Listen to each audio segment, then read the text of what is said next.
Dockside Inn and Suites in Universal Orlando.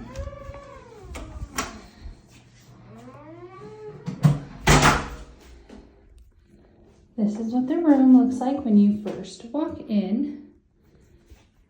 Right here is the closet. Got an extra pillow up there, hangers, writing board, safe. Bathroom, there's your sink, towels.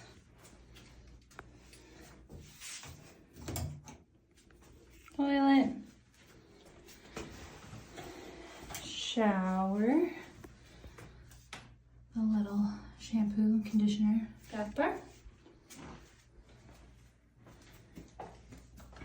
Here's where you can adjust your thermostat. They do have connecting rooms here. A little desk / dresser, TV, 2 standard queen beds, and then this is the view that you get,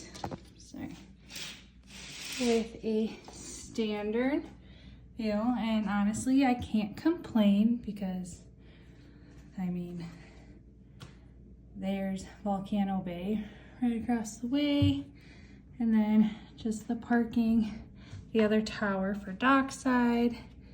So as you can see, I'm on the 9th floor, so there's a pretty nice view